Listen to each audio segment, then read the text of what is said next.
berada di area ini ya, selatannya Keraton Kasunanan guys. Dan di area ini dilambangkan sebagai apa ya, alam, langsung aja kematian guys. Jadi kalau dari alun-alun utara itu semacam pintu gerbang yang suci, kita harus mensucikan diri dan menghilangkan nafsu-nafsu kebinatangan kayak gitu. Kalau di sini lebih ke alam sebaliknya, alam kematian dan sebagainya. Dan kenapa dinamakan Gapura Gading? Itu dari kata Gading. Itu Gading sendiri berarti di sisi Tuhan.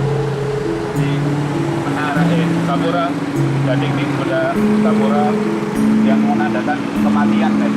Dan dibangun, uniknya dibangun setahun sebelum Pakubono X mangkat. Jadi tahun 38. Ini kok kayak udah firasat guys. Dibangun 39 Pakubono X meninggal sini. Dan lewatnya sini, lewat dari belakang terus ke sini.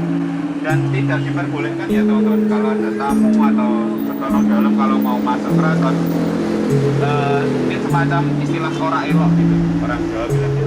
Jadi karena pintu masuk itu dari utara ya, masuknya dari utara. Jadi kalau sini itu kan pintu keluar untuk tanda kutip mangkat meninggal dunia. Jadi tidak diperbolehkan. Dan selalu ada, kalau teman-teman lihat itu ada simbol BB10, lalu di atasnya itu namanya Sri Radyo Laksono. Jadi keraton itu semakin memusat semakin inti, semakin suci. Nah kalau untuk jalan keluarnya ini semakin sepi sebenarnya harusnya, tapi ironinya ya kita lihat gitu ya, ternyata keadaan zaman dan realitanya sudah jauh berbeda.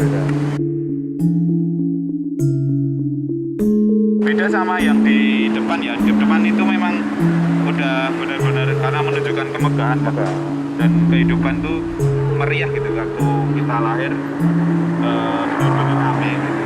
Kalau menghadap ke kematian diharapkan sebagai sepi. Dan alun-alun selatan memang terkenal sebagai awang uwung gitu, awang uwung. Jadi seharusnya sepi, tapi sekarang jadi alam uwung gitu, tong setan dan sebagainya.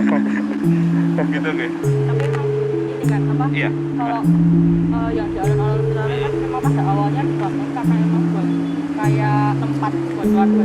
Iya, jadi ada korespondensi warga dengan rakyat dengan rajanya gitu. Makanya ada istilah Topo PP. Itu demokrasinya keraton lah kayak gitu. Jadi bentuk protes kayak gitu, mereka melakukan Topo PP, copot kelambi, terus berdiam diri di alun-alun utara itu ingin menyampaikan sesuatu kayak gitu.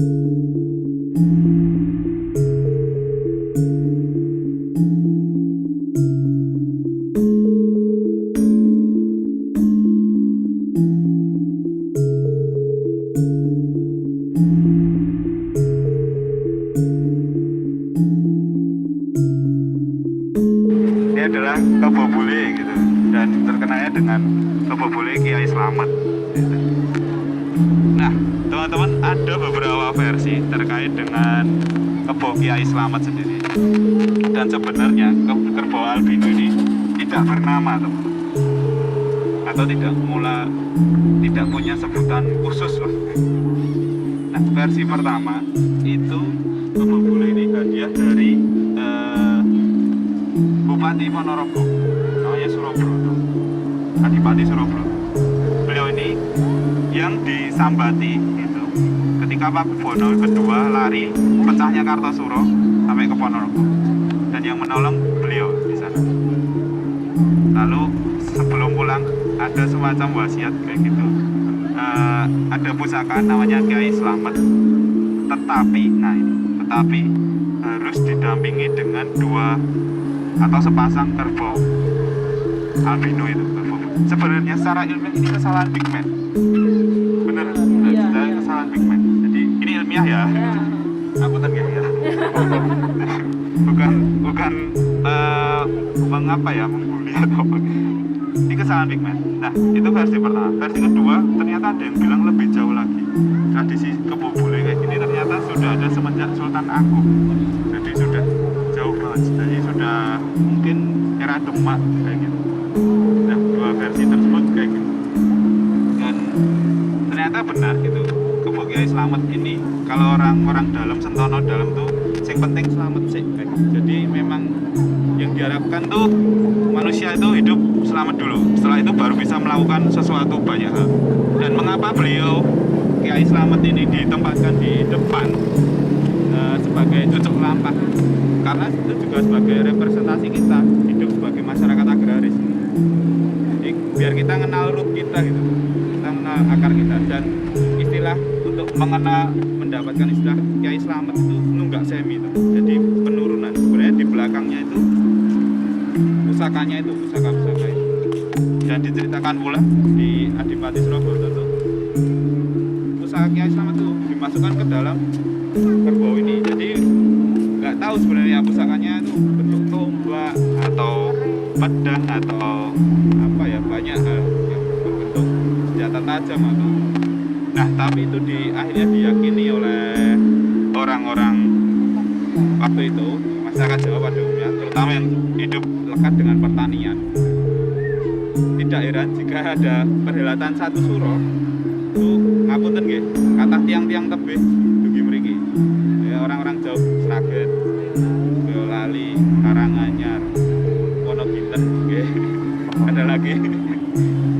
Ya, banyak lah datang ke sini dan jauh-jauh jam sebelumnya malah memang nunggu pipisnya, air kencingnya itu sama lekongnya. Ada yang pakai, bahkan ada yang langsung diraup nih, taruh di muka. Ada pula yang sudah bawa botol aqua sendiri meskipun baru berapa tetes kayak gitu.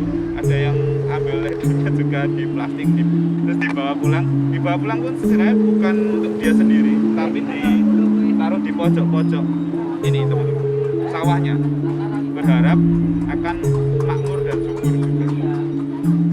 Jadi sampai dipercaya kayak gitu. Dan sebenarnya teman-teman, tradisi suran ini yang mutarkan kebo keliling itu sebenarnya atas request Soeharto waktu. Jadi ada di tahun 70-an, 74-an.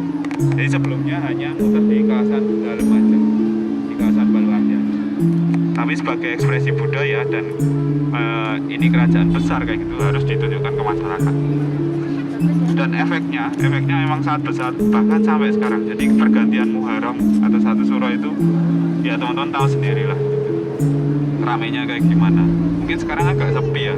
Kalau dulu di era 90, 2000-an awal luar biasa itu. Bahkan ada yang sampai nunggu di depan geladak sana sampai berjejer-jejer.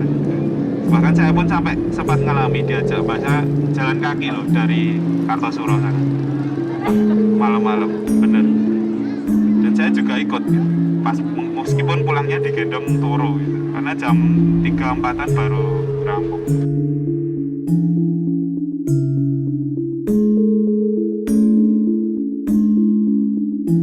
Tempatnya PB2. Waktu pecahnya Kartosuro, beliau minta bantuan ke sana. Dan itu tidak sendiri, ada 3 anak kiai yang mendampingi. Hasan Besari, duanya siapa saya lupa. Ada Hasan Besari, ada 2 anak kiai lagi. Nah, uniknya lagi nih. Nah, waktu perjalanan Pakubono 10, Pakubono kedua ini istirahat sebelum ke Kartosuro di Desa Menang namanya, ketemu namanya Mbah Punuk dan disuguh jenang katul. Ketika ia menyendok jenang, langsung dari tengah diseneni sama, dimarahin sama neneknya itu. Kalau makan, bahasa Indonesia, kalau makan jenang jangan dari tengah, dari pinggir. Makanya gue nek perang kena kalah. Makanya kalau kamu perang pasti kalah. Ternyata itu juga diterapkan akhirnya tonton. Pakubono 2 makan dari pinggir, itu di perang juga diterapkan, serang dari pinggir-pinggir. Jangan langsung ke sentrum. Karena nanti kalau ke sentrum langsung di rombon gitu lah. Nah itu akhirnya juga berkat terinspirasi dari situ, akhirnya juga menang. Kartosuro bisa direbut lagi. Tetapi dengan keraton yang sudah rusak, sudah tidak bisa digunakan lagi lah kayak gitu. Karena orang Jawa omah rusak, rapatut itu menang. Makanya dipilih Desa Solo menjadi Kasunanan Surakarta.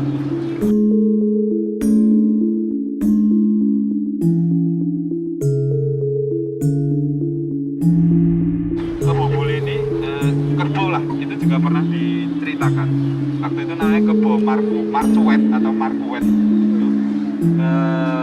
Raja Demak susah untuk menaklukkannya. Nah, kerbau ini kalau direpresentasikan sebagai rakyat itu penurut, tapi kalau ngamuk susah dikendalikan. Kayak gitu. Jadi susah dikendalikan. Nah, ada sayembara siapa yang bisa mengendalikan waktu Demak ya akan menjadi senopati. Nah, waktu itu yang bisa mengendalikan siapa? Joko Tingkir. Dan akhirnya beliau mendapatkan istri anak dari Sultan Trenggono juga. Dan akhirnya punya kerajaan.